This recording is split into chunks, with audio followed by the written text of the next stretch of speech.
Bonsoir tout le monde. Je vous avoue, je suis un peu naze. Là, 4 matchs en une journée, c'est beaucoup. J'ai pas suivi tous les matchs en entier, mais j'ai vu la majorité des 3 matchs en plus de celui de l'équipe de France. J'en parlerai d'ailleurs un petit peu du match de l'équipe de France en fin d'épisode, s'il me reste quelques secondes dans ces 3 minutes.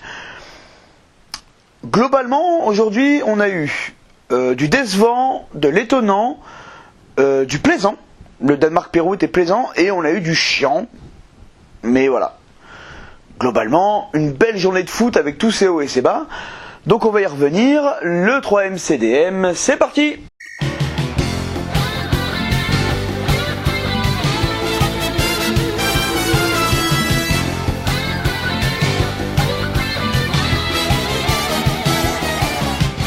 Donc on va commencer par ce Islande-Argentine.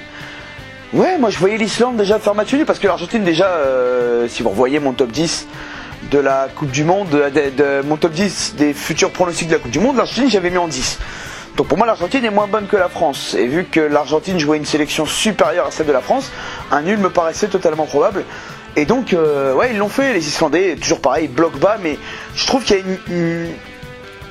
en plus de défendre très bas, ils ont une intelligence dans le jeu, une précision dans les contre-attaques et dans l'utilisation du ballon assez intéressante. Après, je pense qu'ils ont aussi beaucoup joué sur leur supériorité physique en termes de taille et de gabarit.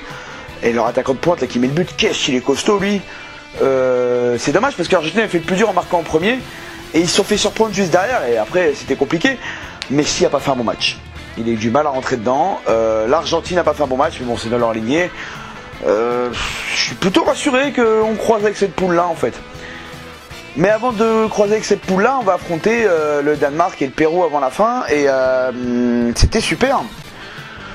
45 premières minutes plutôt terne, mais par contre la deuxième minute ça allait d'un but à l'autre. Les Danois ont été méthodiques à l'européenne. D'ailleurs je trouve que les Européens cette journée ont été plutôt bons. Moi qui les voyais un peu en dessous, qui voyais les Sudam au-dessus, les Africains en bonne voie et l'Europe décliner un peu, là clairement l'Europe a repris le dessus sur cette journée. Le pauvre Cueva il va s'en vouloir hein. Obtenir un penalty grâce à la VAR et envoyer la balle 3 mètres au-dessus comme un vulgaire Sergio Ramos, c'est moche hein.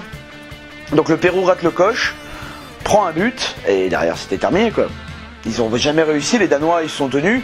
Il y a eu quelques grosses occasions, ça allait d'un but à l'autre, les contres étaient... C'était vraiment un bon match, ça fait plaisir, une belle opposition de style. Ça va quand même être dur pour l'équipe de France, on en reparlera à la fin. Et donc, ce soir, ce Croatie-Nigeria, la Croatie, ils mènent 2-0 en encadrant un but, encadrant un tir, pardon, c'est un penalty. Qu'est-ce que vous voulez que je vous dise? Le Nigeria, c'était trop tendre. Trop tendre. Et c'est pas pour autant qu'ils ont été ultra dominateurs, les Croates, hein. Mais ils ont été réalistes, et ça, ils savent tellement bien le faire. Et puis, les latéraux croates, le milieu de terrain croate, c'est toujours aussi beau. Après, il faut voir si ça va pas se dégonfler comme il y a 2 ans, il y a 4 ans, où on voit la Croatie très belle dès le début, et après ça se dégonfle. Donc voilà, la Croatie a commencé comme elle devait commencer, par une victoire. Le Nigeria va devoir montrer beaucoup plus.